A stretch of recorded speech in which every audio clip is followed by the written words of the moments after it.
To you all at my YouTube channel study time with SK. Hello, this is Sonali Kumari और इस video में हम cover करने वाले हैं EHI-01 मॉडर्न इंडिया 1857 टू 1964। ये हिस्ट्री का एक इलेक्टिव कोर्स है और यहाँ पर हम इसके इंपॉर्टेंट क्वेश्चंस के बारे में डिस्कस करेंगे। कौन कौन से इंपॉर्टेंट क्वेश्चंस हैं, क्या वो पॉइंट्स हैं जिसे आपको एग्जामिनेशन के लिए बहुत ही अच्छे से प्रिपेयर करके जाना है। बात कर लेते हैं सबसे पहले आपके एग्जामिनेशन के पैटर्न की कि किस पैटर्न पे आपका क्वेश्चन पेपर होता है। तो आपके क्वेश्चन पेपर में 3 सेक्शंस होते हैं। सबसे पहला होता है सेक्शन 1 जिसमें 20 मार्क्स के क्वेश्चन होते हैं। 4 क्वेश्चंस होते हैं जिसमें से आपको किसी भी 2 क्वेश्चन को अटेम्प्ट करना है और वर्ड लिमिट होती है 500 वर्ड्स की और हर अटैम्प्ट के लिए आपको 20 मार्क्स दिया जाता है। नेक्स्ट सेक्शन होता है सेक्शन 2 जहाँ पर 12 मार्क्स के क्वेश्चंस होते हैं। क्वेश्चंस की संख्या होती है 8। आपको किसी 4 क्वेश्चन को अटैम्प्ट करना है और वर्ड लिमिट होती है 250 वर्ड्स की। सेक्शन 3 होता है यहाँ पर जहाँ पर शॉर्ट नोट्स लिखने होते हैं। 6 मार्क्स के लिए क्वेश्चन होता है। 4 क्वेश्चंस दिए जाते हैं और जिसमें से आपको 2 को अटेम्प्ट करना है और 100 वर्ड लिमिट दी जाती है। अब बात कर लेते हैं आज के वीडियो की जहां पर हम शॉर्ट नोट्स और डिफरेंट टाइप के क्वेश्चंस लेकर के आए हैं जो आपके एग्जामिनेशन में पूछे जाते हैं। और इस वीडियो से हमें उम्मीद है कि 80% जो आपका एग्जामिनेशन है वो इस वीडियो से जो हम पॉइंट्स लेकर के आए हैं उन पॉइंट्स से ही बनने वाला है।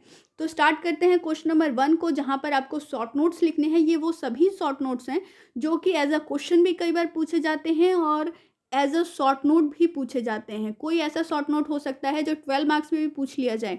तो आपको सभी शॉर्ट नोट्स के लिए एक अच्छा मटेरियल प्रिपेयर करके चलना होगा। क्वेश्चन नंबर 1 है यहाँ पर शॉर्ट नोट्स को लेकर के और कुछ पॉइंट्स हैं। पॉइंट 1 है home rule leagues, Khilafat movement, drain of wealth, non cooperation movement, Swadeshi movement, Indian national army. 12 marks में पूछा जाने वाला क्वेश्चन है ये। Government of India act 1935, Santhal rebellion, Bankim Chandra और भरतेंदु हरिश्चंद्र। ये वो 2 व्यक्ति हैं जिनके बारे में शॉर्ट नोट्स में पूछ लिया जाता है।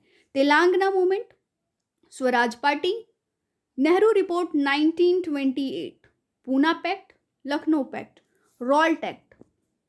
नेक्स्ट है secularism, Shimla conference, Akali movement, communist party of India, Congress socialist party. ये दोनों ही जो पार्टीज़ के आप नाम सुन रहे हैं, जो नाम आप देख रहे हैं, ये दोनों ही बहुत ही अहम है क्योंकि 12 मार्क्स से इनके क्वेश्चन बन जाते हैं। इनकी शुरुआत कैसे, इसका उद्गम हुआ और शुरुआती में ये पॉलिटिक्स में किस तरीके से इन्वॉल्व हुए, इस टाइप के क्वेश्चंस। क्वेश्चन नंबर 2 से स्टार्ट करेंगे जहाँ पर 20 मार्क्स के क्वेश्चन हैं ये जो एज अ 20 मार्क्स में पूछे जाते हैं और कई बार इन्हीं क्वेश्चन को शॉर्ट करके 12 मार्क्स में भी दे दिया जाता है। Question number 2 to question number 14 होंगे 20 मार्क्स के लिए। क्वेश्चन नंबर 2 है write a note on the various stages of colonial rule in India. आपको नोट लिखना है डिफरेंट स्टेजेस के बारे में जो कॉलोनियल रूल में चला हमारी इंडिया के अंदर। नेक्स्ट क्वेश्चन है write a note on the non Brahmin movements in western and southern India. Western और साउथर्न इंडिया में नॉन ब्राह्मण मूवमेंट का किस तरीके से इम्पैक्ट रहा, क्या वो वजह थी जिससे ये मूवमेंट शुरू हुई, इसका अंजाम क्या हुआ, इन सभी बातों को इसमें आपको नोट डाउन करना होगा। यहीं से बनता है 12 मार्क्स का क्वेश्चन, वो है write A short note on the non Brahmin movements in western India. कई बार सिर्फ वेस्टर्न इंडिया के लिए पूछा जा सकता है, कई बार साउथर्न इंडिया के लिए भी पूछा जाता है। क्वेश्चन नंबर 4 है discuss the changes introduced in the administrative system by the British government in India after 1858। 1858 के बाद किस तरीके की एडमिनिस्ट्रेटिव सिस्टम में चेंजेस लाई गई ब्रिटिश गवर्नमेंट के द्वारा, इस चीज़ को आपको यहाँ पर लिखना होगा। अगर आप इन सभी पॉइंट्स को पॉइंट वाइज लिखते हैं और फिर 3 से 4 लाइन में इसे इलेबोरेट करते हैं, उसको एक्सप्लेन करते हैं, तो आप बहुत ही बेहतर ढंग से इस आंसर को प्रेजेंट कर पाएंगे। क्वेश्चन नंबर 5 है write a note on the peasant movements in India in 1920s to 1930s। 1920 से 1930 के दशक में जितने भी किसानों के मूवमेंट्स हुए आपको उसका एक नोट बनाना है। अब आप किस तरीके से इसका बना सकते हैं क्योंकि ये 20 मार्क्स के लिए पूछा जा रहा है। तो सबसे पहले आप एक किसान मूवमेंट का नाम लिखिए, इसके बाद एक लाइन वहाँ पर छोड़िए और वहाँ से आप उसको एक्सप्लेन कीजिए किसने लीड किया, क्या कारण था, क्या उसका रिजल्ट आया और कौन कौन से कंसिक्वेंसेस इसके साथ जुड़ते चले गए। इन सभी बातों को आप इस तरीके से लिख सकते हैं इन सभी क्वेश्चंस के अंदर। अपने क्वेश्चन को अच्छे से प्रेजेंट करना ही एक बहुत इंपॉर्टेंट काम होता है, क्योंकि 60% है कि आपने प्रिपरेशन कैसी की और 40% होता है कि आपने अपने आंसर को प्रेजेंट कैसे किया। आंसर को किस तरीके से प्रेजेंट करना है इसके लिए भी हमने एक वीडियो बनाया है। आप अगर देखना चाहें तो आप हमारे चैनल पर जाकर के उस वीडियो को देख सकते हैं। वैसे मैं इस वीडियो के डिस्क्रिप्शन में भी उस वीडियो का लिंक डाल दूंगी। क्वेश्चन नंबर 6 है अब आपके सामने। Discuss the early political activities of Mahatma Gandhi after his arrival from south Africa. South Africa से आने के बाद महात्मा गांधी की अर्ली पॉलिटिकल एक्टिविटीज क्या थी, आपको यहाँ पर उसे डिस्कस करना होगा। आप यहाँ पर उन तीनों सत्याग्रह के नाम लिख सकते हैं, जैसे चंपारण सत्याग्रह, अहमदाबाद और खेड़ा। इन तीनों जो सत्याग्रह हैं ये तीनों, इनके बारे में भी आप इस क्वेश्चन के अंदर डाल सकते हैं। 7th क्वेश्चन है what lead to the quit India movement. क्या वो वजह थी जिससे क्विट इंडिया मूवमेंट चला। What was its significance. What was the response of Indian people towards this movement. 8th question है why did the revolt of 1857 fail. जो 1857 का आंदोलन था वो क्यों फेल हो गया, उसका क्या कारण था, ये आपको यहाँ पर बताना है। और रिवॉल्ट होने का क्या कारण था आपको ये भी बताना है इस क्वेश्चन के अंदर। और इस रिवॉल्ट के बाद ब्रिटिश पॉलिसी पे क्या फ़र्क पड़ा, हमारे इंडिया के प्रति ब्रिटिश पॉलिसी में क्या क्या चेंजेस आए, इस क्वेश्चन को भी आपको यहाँ, इस पॉइंट्स को भी, इन सभी पॉइंट्स को भी आपको इस क्वेश्चन के अंदर डालना होगा। 9th क्वेश्चन है what is communalism. Discuss the process of its emergence in Indian society. आपको सबसे पहले यहाँ पर ये डिस्कस करना होगा कि कम्युनलिज्म होता क्या है, इसके बाद प्रोसेस बताना है कि किस प्रोसेस के थ्रू ये हमारी इंडियन सोसाइटी में आ गया। 10th क्वेश्चन है explain the rise of national consciousness of 19th century in India. ये क्वेश्चन इंपॉर्टेंट है और बहुत बार पूछा गया है। यहाँ पर हम उन्हीं क्वेश्चंस को लेकर के आए हैं जो बहुत ही इंपॉर्टेंट है और कई बार रिपीटिव है। आगे है 11th question What is deindustrialization? Discuss its impact on the Indian economy. 12th question है Describe the various types of land settlement in colonial period. आपको अब डिफरेंट लैंड सेटलमेंट्स के बारे में यहाँ पर डिस्कस करना होगा। किसने इंट्रोड्यूस किया, क्या क्या उसके मापदंड थे और इससे इफेक्ट क्या हुआ, हमारी इंडिया की इकोनॉमी पे या पीजेंट्स पे क्या इफेक्ट हुआ, इन सभी बातों को इसमें आपको लिखना पड़ेगा। 13 क्वेश्चन है यहाँ पर discuss the details of Montagu Chelmsford reforms and how they were different from the Morley-Minto reforms. Morley-Minto reform से किस तरीके से Montagu Chelmsford reform डिफरेंट था, ये भी आपको यहाँ पर बताना है क्योंकि ये 20 मार्क्स का क्वेश्चन है। नेक्स्ट 14 क्वेश्चन है discuss the main aspects of Gandhian ideology. Gandhi ji की आइडियोलॉजी के आपको यहाँ पर मेन एस्पेक्ट्स को डिस्कस करना है। अब यहाँ से आपके सामने आएंगे 12 मार्क्स के क्वेश्चन। 15 नंबर का क्वेश्चन है analyse the contribution and ideology of Bhagat Singh and Hindustan socialist Republican army in national struggle. सबसे पहले आपको यहाँ पर ये बताना होगा कि भगत सिंह का क्या कंट्रीब्यूशन रहा है और उनकी आइडियोलॉजी क्या थी। इसके बाद जो सेकंड पॉइंट है इस क्वेश्चन का ये है हिंदुस्तान सोशलिस्ट रिपब्लिकन आर्मी का हमारे इंडिया के स्ट्रगल में, नेशनल स्ट्रगल में किस तरीके का कंट्रीब्यूशन रहा। 16 नंबर का क्वेश्चन है discuss the contribution of the Swaraj party to the Indian national movement.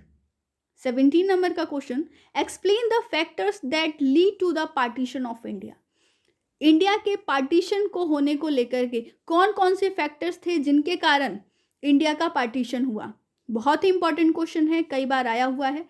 Next 18 number का क्वेश्चन है what were the Cripps proposal. Cripps का प्रपोजल क्या था और why did the Congress reject them. 19 number का question describe the different stages of the civil disobedience movement. Civil disobedience movement का आपको यहाँ पर डिफरेंट स्टेजेस बताने हैं। जितने भी मूवमेंट्स हुए हैं आप उन मूवमेंट्स को एक जगह नोट डाउन कर लीजिए और उसके लिए शॉर्ट नोट्स प्रिपेयर कर लीजिए, क्योंकि इसके जो क्वेश्चंस होंगे मूवमेंट से रिलेटेड वो ज़्यादातर शॉर्ट नोट के तौर पे ही पूछे जाएंगे। 20 नंबर का क्वेश्चन है explain the causes that give rise to the Akali movement. वो कौन से कारण थे जिससे अकाली मूवमेंट हुआ। 21 नंबर का question, importance of revolt of 1857। आपको इसको डिस्कस करना है कि 1857 के आंदोलन का क्या इंपॉर्टेंस था। 22 नंबर का question, discuss relationship between Indian National Congress and the Indian capitalist class. दोनों के बीच में क्या रिलेशन था, हमारे कांग्रेस में और इंडिया की जो कैपिटलिस्ट क्लास थी उन दोनों के बीच में किस टाइप के रिलेशंस थे, उसको आपको यहाँ पर डिस्कस करना होगा। 23 नंबर का question, discuss the impact of second world war on Indian economy. द्वितीय विश्व युद्ध के हमारे भारत की इकोनॉमी पर किस टाइप के इम्पैक्ट्स रहे। 24 नंबर का question, discuss the controversies relating to the foundation of Indian National Congress. कौन कौन सी वो कंट्रोवर्सीज थी जब इंडियन नेशनल कांग्रेस का गठन हो रहा था, जब उसकी स्थापना हो रही थी, तब किस टाइप की कंट्रोवर्सीज थी। 25 नंबर का क्वेश्चन है, discuss the important steps that the Indian state took for promoting industrialisation after independence. Independence के बाद इंडिया के जो स्टेट्स हैं उन्होंने किस टाइप के स्टेप्स लिए ताकि इंडस्ट्रियलाइजेशन को प्रमोट किया जा सके हमारे इंडिया में। नेक्स्ट है 26 नंबर का question, what was the impact of the Russian revolution on the political development in colonial India. 27 number का क्वेश्चन है, write a note on Ghadar movement. Ghadar movement पे आपको यहाँ पर एक नोट प्रिपेयर करना है, 12 मार्क्स में पूछा जाने वाला क्वेश्चन है। 28 नंबर का क्वेश्चन है, discuss the measures which were taken for the improvement of Indian agriculture after 1947। 1947 के बाद इंडिया के एग्रीकल्चर को बेहतर बनाने के लिए कौन कौन से स्टेप्स उठाए गए, कौन कौन से कदमों को वहाँ पर उठाया गया, आपको इसके बारे में बताना है इस क्वेश्चन के अंदर। 29 नंबर का question, describe the formation and early activities of communist party of India. किस तरीके से फॉर्मेशन हुई सीपीआई की और उसकी क्या एक्टिविटी थी, ये आपको यहाँ पर बताना होगा। 30 नंबर का क्वेश्चन है, what were the main features of Nehru foreign policy. Nehru की फॉरेन पॉलिसी क्या थी, उसके मेन फीचर्स क्या थे, एक ये क्वेश्चन बन सकता है। और इसी से संबंधित जहाँ पर सेम ही आंसर देना होगा उसका नेक्स्ट क्वेश्चन बन सकता है, nature of Indian foreign policy during 1947 to 1964। Question same है, पूछने का तरीका डिफरेंट है, तो पूछने का जो तरीका है वो डिफरेंट हो सकता है, लेकिन जो मटेरियल आपको प्रिपेयर करना है इसको आंसर देने के लिए वो उसमें कभी भी डिफर नहीं आएगा। 31 नंबर का क्वेश्चन है यहाँ पर, evaluate the functioning of the Congress ministries after the election of 1937।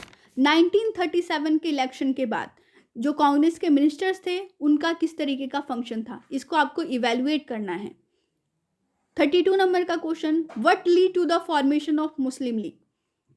मुस्लिम लीग की स्थापना किस कारण से हुई, आपको यहाँ पर ये बताना है। इस क्वेश्चन में आप ये भी बता सकते हो कि मुस्लिम लीग की स्थापना किसने की, किस समय इसकी स्थापना हुई, उसके क्या क्या कॉन्सिक्वेंसेस रहे, कौन कौन से लोग उसके लीडर रहे और किन मुद्दों पर मुस्लिम लीग की स्थापना की गई थी। 33 नंबर का क्वेश्चन है, explain a brief major trends in early nationalist politics. Early nationalist politics में क्या मेजर ट्रेंड्स रहे हैं, ये आपको यहाँ पर एक्सप्लेन करना है। 34 नंबर का क्वेश्चन है, discuss the role of EV Ramasamy Naicker against social inequalities.